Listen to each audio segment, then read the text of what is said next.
acá está en nuestra clase. Ahí está. Bueno, entonces ahora vamos a hablar de lo que vienen a ser las reacciones de hipersensibilidad. Pueden seguir con tiene un cuadro de resumen el libro de ustedes de lo que es reacción de hipersensibilidad, pero quiero que me atiendan bien porque yo les voy a explicar el concepto. Porque hasta ahora estuvimos hablando de toda la respuesta normal o todo lo que es la inmunología normal. Entonces quiero que se concentren un chiqui para atender qué es la hipersensibilidad como tal. La hipersensibilidad viene a ser una respuesta inmunológica de lo que estábamos hablando recién, pero de manera anormal o inadecuada. Nosotros todo lo que estuvimos hablando de la inmunidad innata, la inmunidad adquirida, dentro de la adquirida la humoral y la celular trabajan todos en conjunto. Y eso viene a ser con el fin de eliminar a mi antígeno. Pero existen patologías en las que esta respuesta está alterada, no es como tiene que ser. Y ahí suceden los trastornos de hipersensibilidad. Ahí también suceden las patologías autoinmunes, pero ese es el tema que ustedes van a llevar para leer, ¿sí? O sea que nosotros vamos a dar solamente los trastornos de hipersensibilidad, toda la introducción de lo que viene a ser sistema inmunológico, que es tema que ustedes ya conocen, que es lo que estábamos hablando recién. Y luego de eso, ustedes van a leer después de esta clase, ustedes por su cuenta van a leer lo que es autoinmunidad, ¿verdad? O patología autoinmune, y yo les voy a dar 3 enfermedades que van a leer específicamente.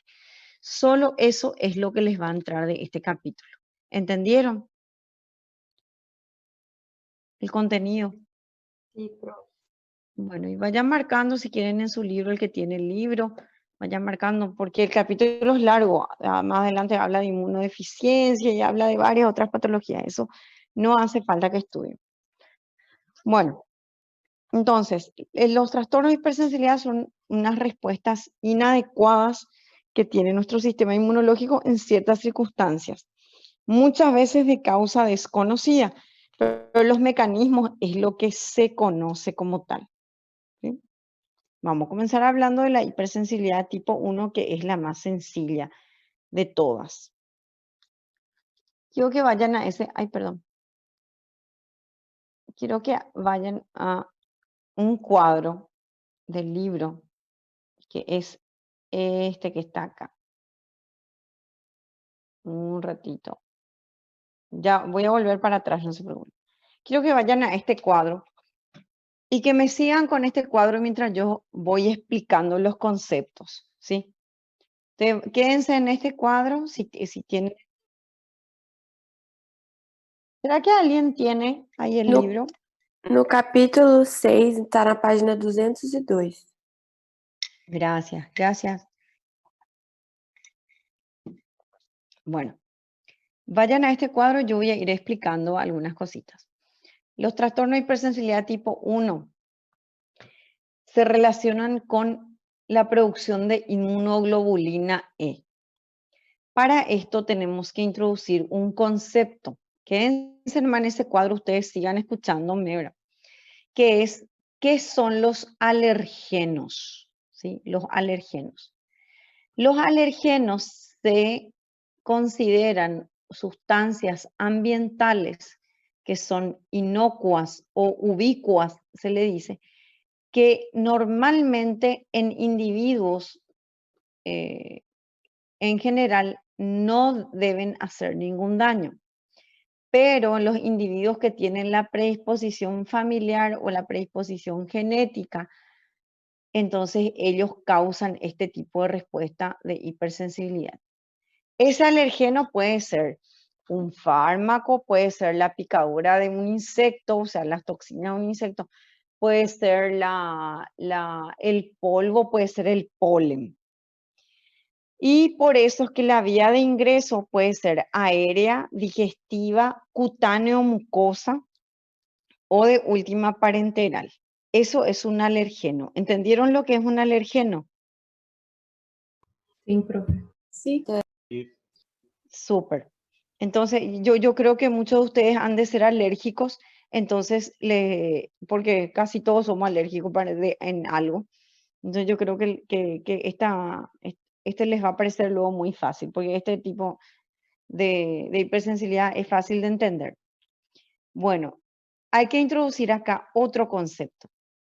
Puede ser que este alergeno que estábamos mencionando, en algunas personas haga esta reacción de hipersensibilidad tipo 1 solamente en una ocasión. Por ejemplo, yo me voy en algún lugar, ¿verdad? X y me pongo en contacto con un perfume o con un tipo de agente químico y eso me reacciona, pero una sola vez. Después ya no me reacciona más. ¿Por qué? Porque esa reacción que estoy teniendo no necesariamente tiene que tener una asociación familiar.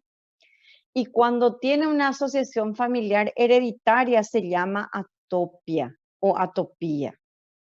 Entonces, ¿qué es la atopia?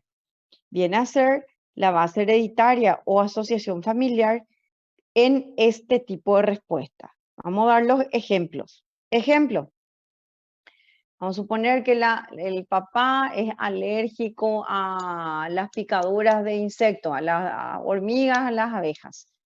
Y el hijo sale también con esa misma alergia, que no es que una alergia que en una sola ocasión le ocurrió, sino que le ocurre por toda la vida. Y el nieto también sale con esa misma alergia. ¿Están entendiendo? Eso se llama atopia o atopía familiar.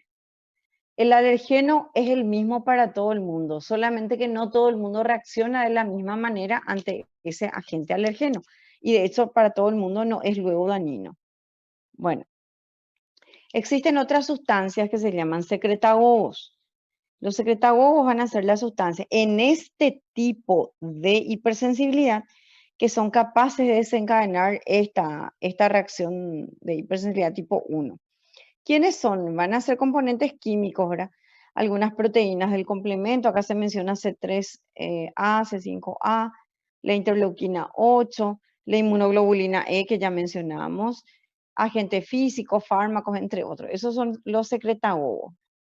Y se dice que esta respuesta tiene dos fases. La primera fase es la que ustedes están mirando allí en el cuadro, que viene a ser la fase de sensibilización. ¿Qué ocurre en esa fase de sensibilización? Ocurre, yo ya me voy a ir al cuadro. En la fase de sensibilización, lo que ocurre es lo siguiente. La pelotita amarilla representada en el cuadro representa al alergeno. En este caso, la enfermedad que se está representando es el asma bronquial. El alergeno se pone en contacto con la célula epitelial. La célula epitelial desencadena una respuesta, forma unos mediadores químicos. Esos mediadores químicos van a reclutar a los linfocitos B y a los linfocitos TCD4-TH2. Ellos se van a unir, el linfocito B se transforma en plasmocito, el plasmocito comienza a producir inmunoglobulina E. ¿Y qué células tienen receptores para inmunoglobulina E? Los mastocitos. Y los mastocitos, justamente, son los que tienen en su citoplasma abundantes gránulos de aminas vasoactivas. ¿Qué aminas vasoactivas? La más abundante es la histamina. ¿Hay otra amina vasoactiva? Sí, está la serotonina, está la adenosina, hay varios.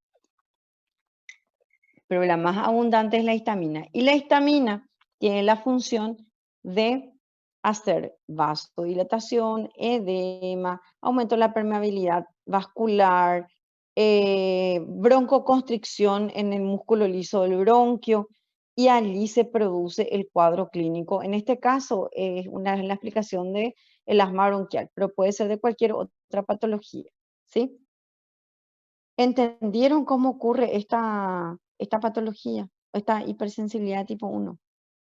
Siempre está implicada la inmunoglobulina E. Siempre se forma en la hipersensibilidad tipo 1. puede ocurrir en otras circunstancias. Vamos a ver en qué enfermedades ocurre. Profe, eu não entendi o que é secretagogo. Secretagogo vienen a ser las moléculas que no son células que van a colaborar en que se produzca este tipo de respuesta. Todas las moléculas que van a participar para que se desencadene este tipo de respuesta. Entonces, ¿qué tenemos acá? ¿Cuáles son las enfermedades? Estoy buscando las enfermedades. Había una de enfermedades. Acá está. Ejemplo de enfermedades que van a dar esto. Rinitis alérgica, que viene a ser la congestión nasal, ¿verdad? La rinitis conjuntivitis alérgica. Intolerancia alimentaria, o sea que la alergia a ciertos alimentos. La urticaria, que justamente es la formación de ronchas en la piel cuando se consume o cuando se pone en contacto con el alergeno que lo va a desencadenar. Y eso es. Hace rato estábamos hablando de dos fases que tiene este tipo de respuesta. La inmediata, o es la fase de sensibilización, que es la exposición al alergeno, donde es máxima la exposición al alergeno, y una fase tardía. En esa fase, ¿verdad?, que viene a ser la fase de sensibilización, es donde yo tengo la secreción de histamina y todo eso. Pero después tiene otra reacción que es de fase tardía. Y en esa fase tardía, eso es lo que trae el libro acá y explica. Acá muestra la degranulación de los mastocitos con una tinción especial. Y se ven los gránulos, ¿verdad?, cómo se van liberando. Y en la figura C, se ve a la microscopía el infiltrado, porque justamente esos mediadores químicos que me preguntaba, ¿verdad?, la compañera recién, que también se consideran secretagogos, ¿verdad?, van a reclutar neutrófilos y van a reclutar eosinófilos. Entonces, en la fase tardía de la hipersensibilidad tipo 1 podemos encontrar también eosinófilos como infiltrado inflamatorio en el tejido. Hasta aquí hipersensibilidad tipo 1. ¿Dudas? ¿Dudas y preguntas?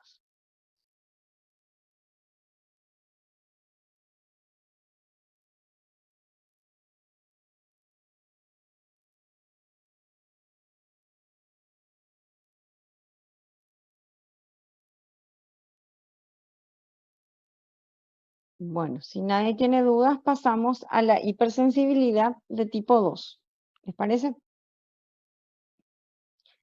Bueno, la hipersensibilidad tipo 2 es la más complicadita como para entender.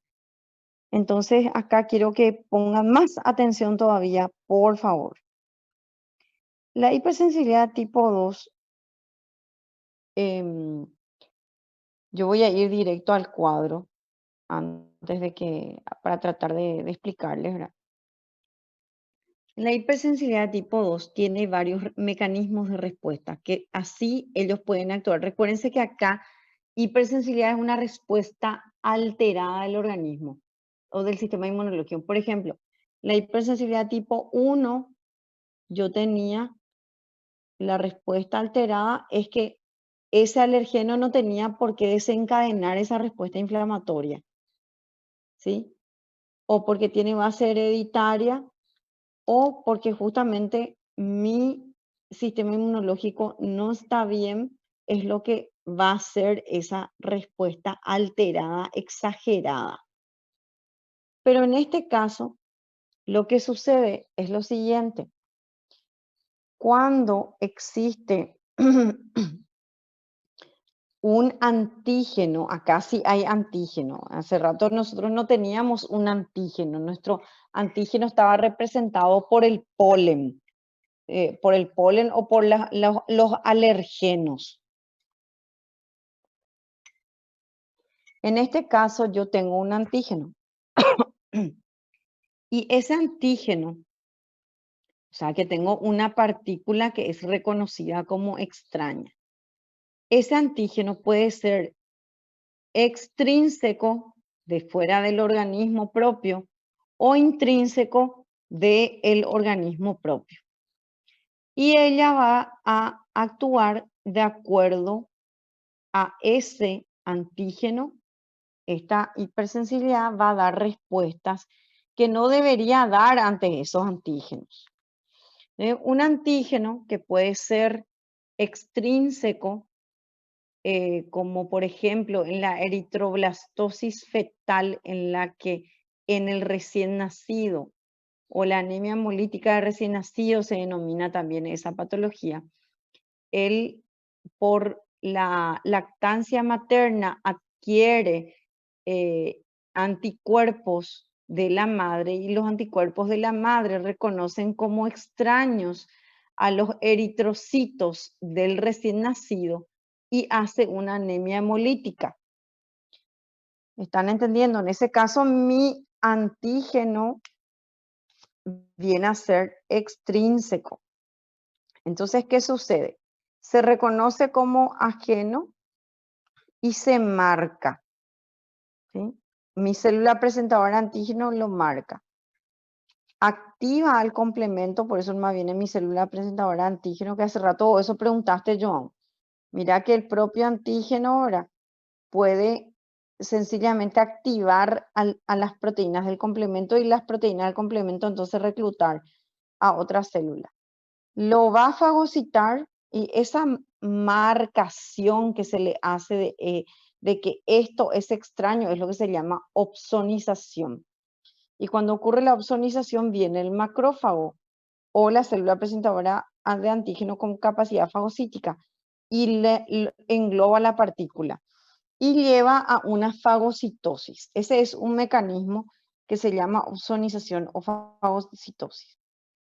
Otra forma de activarse este mecanismo de hipersensibilidad tipo 2 es que los factores de complemento ahora reconozcan esa partícula como extraña y que formen, ¿verdad? En este caso, activen otra vez las proteínas del complemento y que esas proteínas del complemento, que se formen los anticuerpos y que esas proteínas del complemento lleven a desencadenar un proceso inflamatorio agudo y esa inflamación aguda cause una lesión marcada en donde sea, ¿sí? Todo lo que yo le estoy diciendo puede ocurrir de manera también simultánea.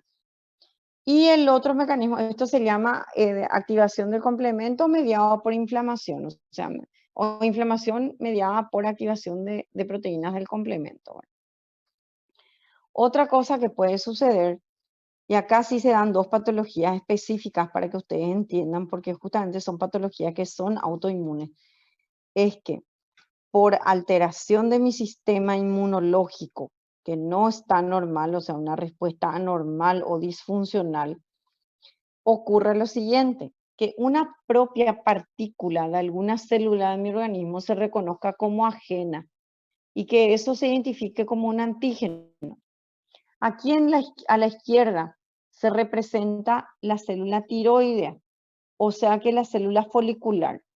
Y hay ciertos receptores, justamente los receptores para la hormona tiroide estimulante, o la TSH, se reconocen como extraños y se forman anticuerpos específicos en contra de esas células, o sea, de esos receptores. Y entonces, obviamente, la tiroides no puede recibir el estímulo y produce la enfermedad de Graves-Basedow que está en el libro de ustedes. Y a la derecha se representa la formación de anticuerpos en contra de los receptores de la célula muscular para la acetilcolina. Y la enfermedad se llama miastenia gravis, en donde se produce esto y ellos compiten con la acetilcolina, o sea que va el anticuerpo y se une al receptor y compite con la acetilcolina y la acetilcolina no puede unirse a al receptor. Entonces el paciente comienza a perder fuerza muscular paulatinamente, ¿verdad? En la unión por lesión, esto de la unión neuromuscular. Bueno, estos son los 3 mecanismos de acción que tiene la hipersensibilidad tipo 2. La hipersensibilidad tipo 2, ¿verdad? También se denomina, este es un cuadrito que está en el libro de ustedes que resume, ¿verdad? Mediada por anticuerpos. ¿Por qué? Porque los anticuerpos se producen en contra de partículas o de fragmentos de células o de alguna sustancia extrínseca que se va a formar y que nuestro organismo, por eso rechazo trasplante también está acá. Las anemias hemolíticas de cualquier tipo, no solamente la anemia hemolítica de recién nacido, sino que las anemias hemolíticas autoinmunes también se producen de esta forma. Esto, ¿entendieron algo? Sí, doctora. Esa es la hipersensibilidad tipo 2. Ahora vamos a hablar de la hipersensibilidad tipo 3, donde la hipersensibilidad tipo 3 se llama también dependiente de inmunocomplejos. En la hipersensibilidad tipo 3, lo que ocurre es lo siguiente. También pueden ser endógenos o exógenos los estímulos, pero generalmente la causa directa no se sabe el mecanismo de acción, pero no se sabe la causa directa de estas patologías. Y lo que ocurre es lo siguiente. Se forman, se reconoce otra vez partículas o fragmentos de partículas de las células como extrañas y se forman anticuerpos contra estos. Pero ¿qué pasa? Estos anticuerpos, al unirse a los antígenos o lo que se reconoce como extraño, ¿verdad?, van a circular por el torrente sanguíneo y forman un complejo antígeno-anticuerpo. ¿Y qué órgano es el que más filtra el plasma? Les pregunto yo a ustedes. ¿Qué órgano hace un filtrado marcado del plasma? Vaso? El hígado. Hígado. El hígado, el vaso y otro. Sí, vaso hace restitución de los eritrocitos. Ah, ele não filtra, prof? No, la verdad que no, que filtra. ¿Quién Só o filtra? fígado. ¿Quién tiene un aparato de filtración? Pero el hígado no tiene aparato. El sistema porta es un sistema especial de vascular, pero ¿qué órgano filtra todo el plasma? El riñón. El riñón es el que hace el filtrado del plasma, ¿sí? Por eso es que cuando falla el riñón, entonces se le tiene que hacer hemodiálisis al paciente, ¿sí? Entonces el hígado hace metabólisis, ¿sí? Ah, tá. Tá bom, prof. Obrigada. Justamente cuando ocurre Prof, el depósito, déjame terminar la idea porque si no ustedes se ok. divagan en otras cosas. Entonces cuando ocurre la formación de complejos antígenos anticuerpos, ellos se van a ir y se van a depositar en las estructuras vasculares más pequeñas, principalmente hígado, segundo órgano, hígado, ya me confundieron ustedes al decirme tantas veces hígado, riñón, haciendo glomerulopatías, luego pulmón, donde tengo vasta cantidad de capilares que por más que ellos no hacen filtrado del plasma, ahí tiene que haber mucho riego sanguíneo para hacer intercambio gaseoso. Y luego también se pueden depositar en hígado o vaso, solamente que donde también tengo muchos capilares es en dermis. Y por eso es que la enfermedad estrella de este tipo, o la más representativa de este tipo de hipersensibilidad, es el lupus eritematoso sistémico, donde se forman anticuerpos antinucleares.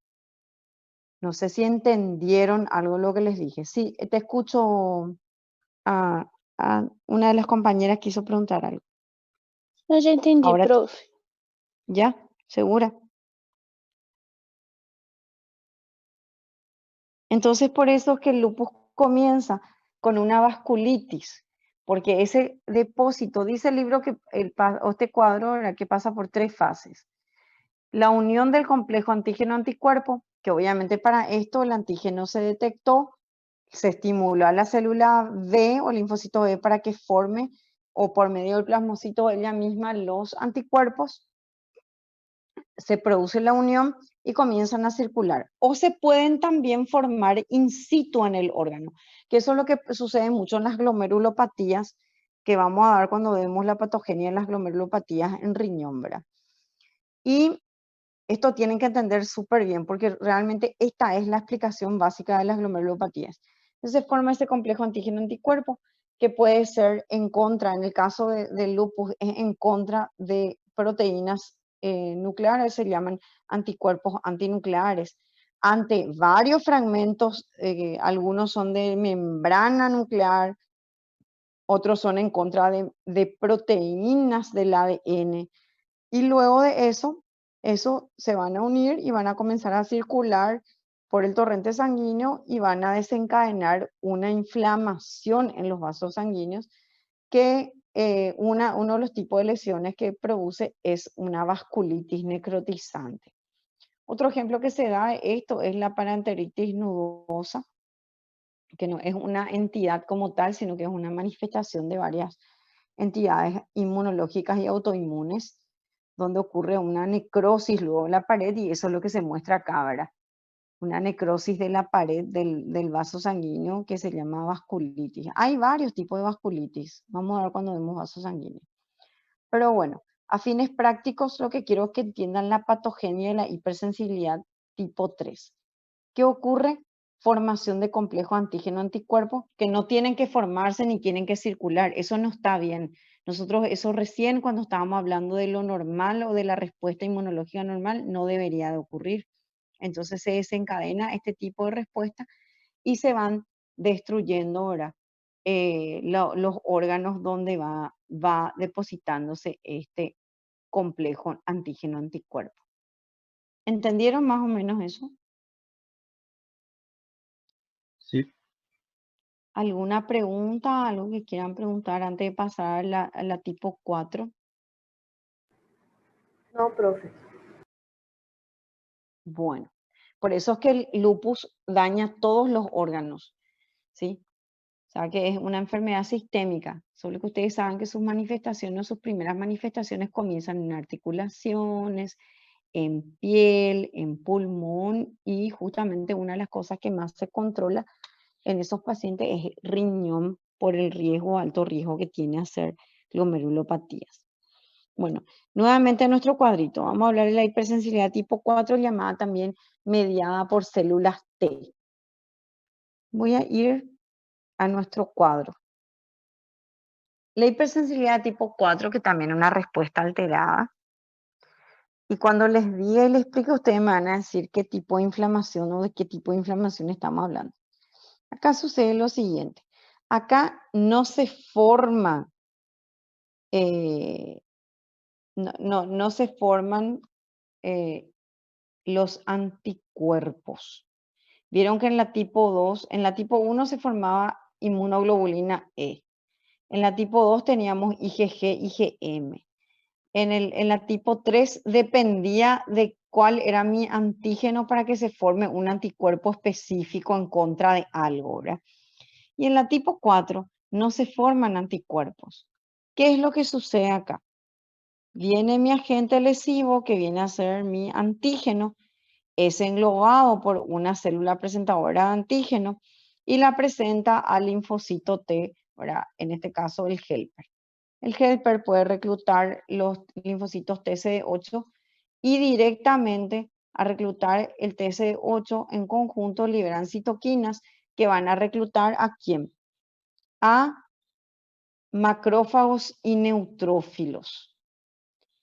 Y cuando recluta los macrófagos, más que todo, ¿verdad? Porque principalmente lo que recluta es macrófagos, los macrófagos tienen la peculiaridad de acumularse y transformarse en célula epitelioide. ¿De qué tipo de inflamación estoy hablando? Granulomatosa. Sin dudar, ¿verdad? Inflamación crónica granulomatosa. ¿Entienden? Entonces, la hipersensibilidad tipo 4 de tipo retardada se refiere a la inflamación crónica granulomatosa inmunológica, con o sin necrosis. Y el otro mecanismo que pueden actuar los dos juntos, ¿verdad? Por eso es que algunos granulomas inmunológicos tienen necrosis y otros no, es la citólisis que se va a producir, por eso dice citólisis mediada por célula T, cuando el linfocito T citotóxico también va a lesionar gravemente a la célula y va a hacer la citólisis directa. O sea que mi antígeno puede estar intracelular, como se ve aquí en estas celulitas, y ese antígeno de manera intracelular desencadena directamente la activación del linfocito TCD8 por medio de los mediadores químicos. Y ahí se produce la lisis celular. Y este viene a ser mi mecanismo de hipersensibilidad tipo 4. Hasta aquí. No sé si entendieron. Ejemplo de patologías, como dice el cuadrito de ustedes. Dermatitis de contacto, que es contacto directo con una sustancia que pueda hacer. Esclerosis múltiple, ¿verdad? La diabetes mellitus tipo 1. Un tipo de rechazo a trasplante también. Y la tuberculosis, que la tuberculosis es la que más utilizamos como ejemplo, ¿verdad? De la hipersensibilidad retardada, ¿verdad? O celular retardada o mediadas por células T de forma retardada. Y eso es lo que tengo ahora en la hipersensibilidad tipo 4. ¿Hasta acá será que entendieron?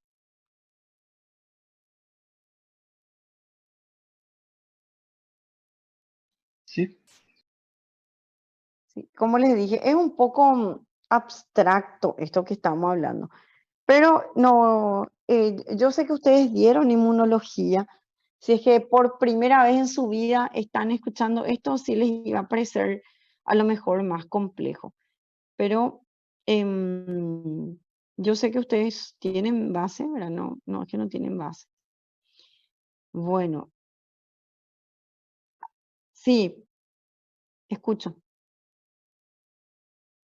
Mm,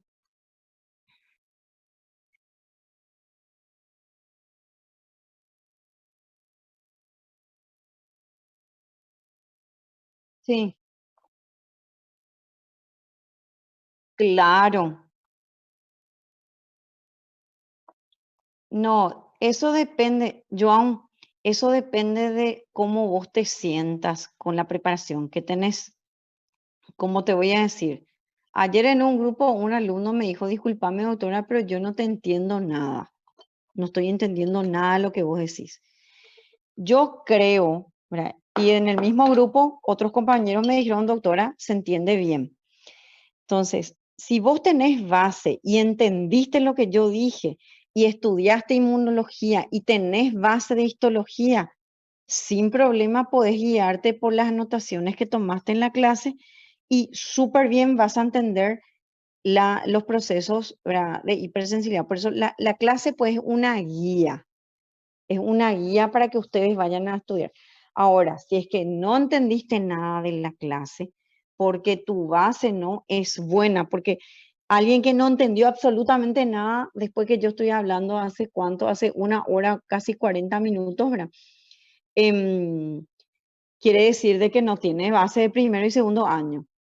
¿Me entienden? Yo creo que en eso ustedes van a estar de acuerdo conmigo. Sin, ¿verdad? ¿Sí o no?